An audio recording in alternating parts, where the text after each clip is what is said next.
Next, ladies and gentlemen, it's our Hall of Fame award. Now, our 2013 inductee is a soccer legend, so we thought we'd get another one to make the presentation, and that's exactly what we did. Would you please welcome the manager of the Republic of Ireland, Mr. Martin O'Neill. Martin, nice to see you. Thank you very much for being here this evening.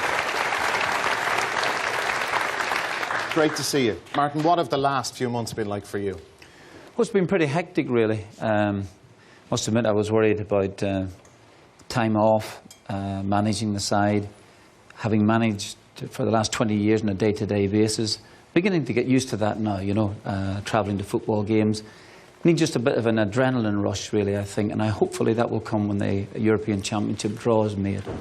Yeah, and like, have the last few weeks been difficult for you? I remember hearing you speak about this at the end of the Poland match. You said, look, you said you'd done so much work with the players and you weren't going to see them for months. I think those were withdrawal symptoms, really. You know, the funny thing, we travelled back to Dublin.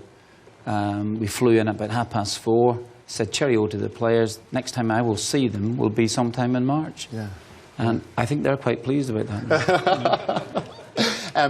At your press conference the other day, I think you may have been asked about Roy Keane maybe twice. That had changed dramatically from when you took over initially. But do you get our and the public's fascination with Roy?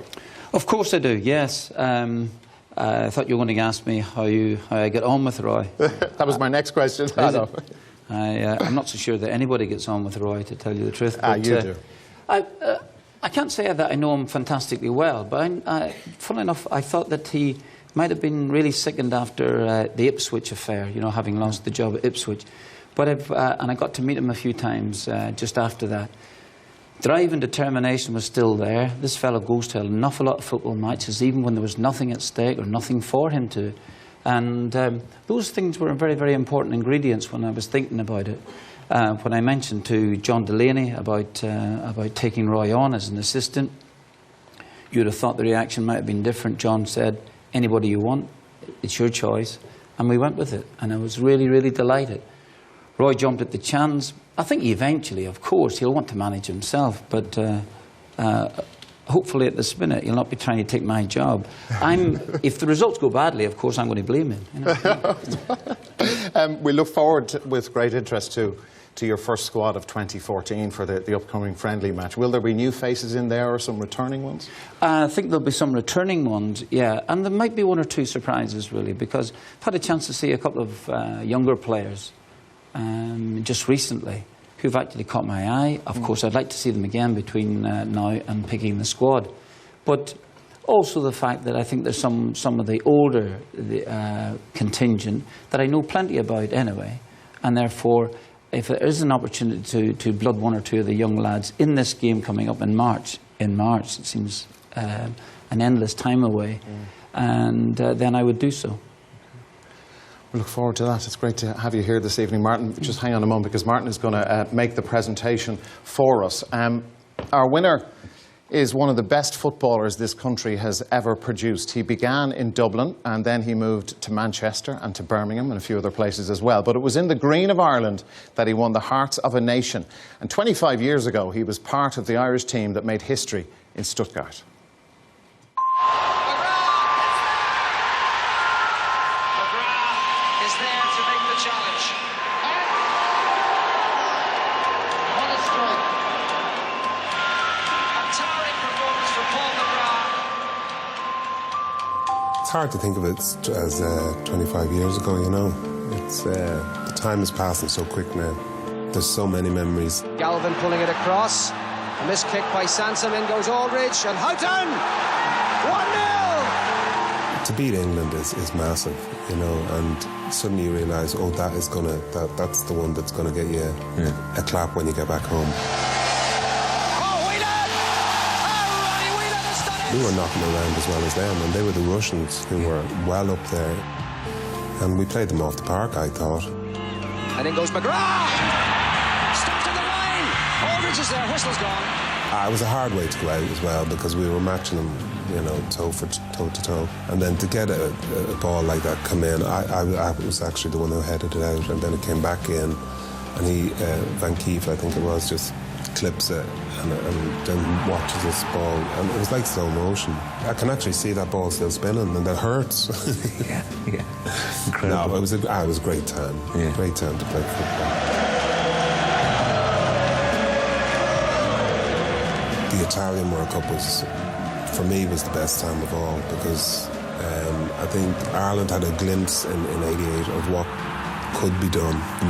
But I don't think anyone expected what happened in 1990 to be so terrific, and brilliant. And I didn't think the fans would come in their droves as they did, and make us proud as well. Yeah. And to be our first World Cup, to have said that you were playing in Ireland's first World Cup was immense.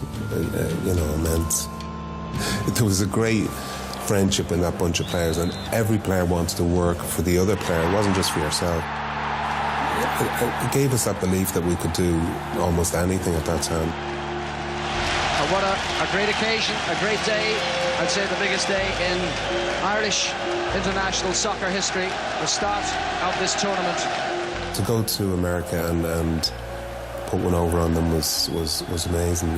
When we walked out and looked around the stadium, it was basically all Irish. The odd spot of blue, but they'd taken over the place, and that just gave us such a lift. And then you turn to the other players and say, we can't lose today. You just couldn't lose in front of that crowd. And Houghton with the shots, and it's there! Yeah, it was a great goal, but then we had to hang on, and we knew they were going to come at us, and so on it goes, where you're defending, and you're defending for your life sometimes. Baggio once again. Signori, Baggio.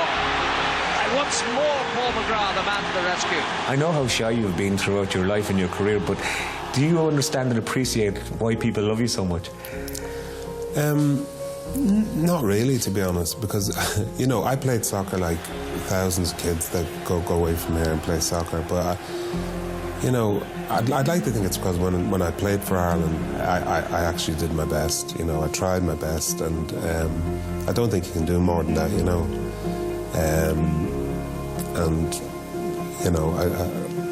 that's all I can say. I really did try my best.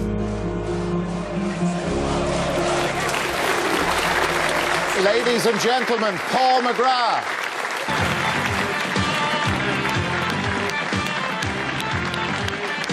You prepare and you go and you do your best. You put them under pressure.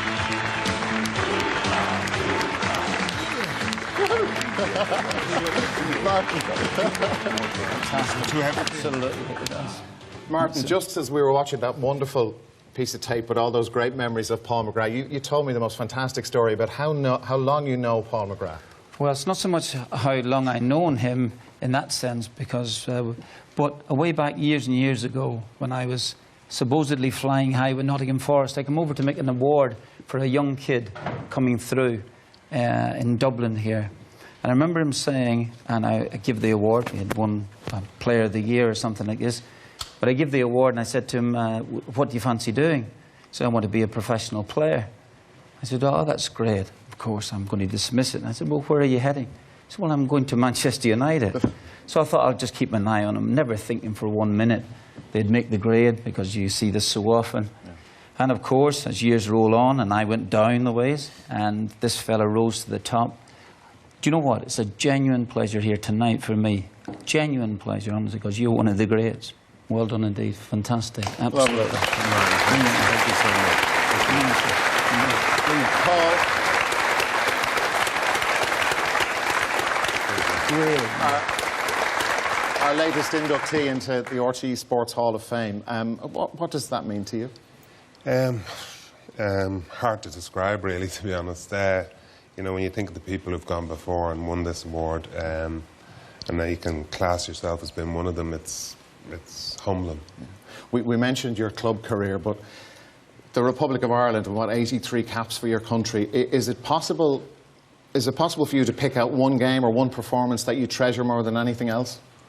I suppose most people would say Giant Stadium, but for me it was 1990, the World Cup, and probably the game that we lost in Rome against the Italians, because I think if we'd have pushed ourselves a little harder, we might have even won that game as well, except for the referee.